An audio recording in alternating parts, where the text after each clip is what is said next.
రోడ్లు మరియు భవనాల శాఖ పరిధిలో ప్రభుత్వ ప్రైవేట్ భాగస్వామ్య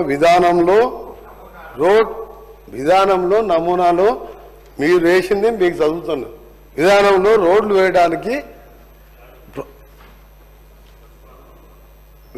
ప్రభుత్వం వద్ద ఏదైనా ప్రతిపాదన ఉందా అని వారు వేసిన ప్రశ్న ఇది. ఆయన సమాధానం బాగలేదు మంత్రి గారిది, మొత్తం నేను అడిగింది వేరను. ఈ ప్రశ్న ఇదే అధ్యక్ష, అందరు వింటున్నారు. నేను దానికి లేదని చెప్పిన.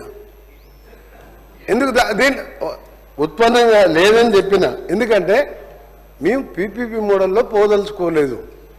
మేము హ్యామ్ రోడ్లో హైబ్రిడ్ యాన్యుటీ మోడల్లో పోవాలని నిర్ణయించుకున్నాం. పీపీపీ మోడల్ వేరు, హైబ్రిడ్ మోడల్ హ్యామ్ మోడల్ వేరు.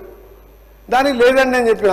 వారేం చెప్పారు నాకేం తెలియదు. అంటే వాళ్ళు చాలా మేధావులు, మాకేం తెలియదు. ఆయన అడిగిన ప్రశ్నకే సమాధానం లేదని చెప్పిన. ఇప్పుడు కూడా చెప్తున్నా లేదండి.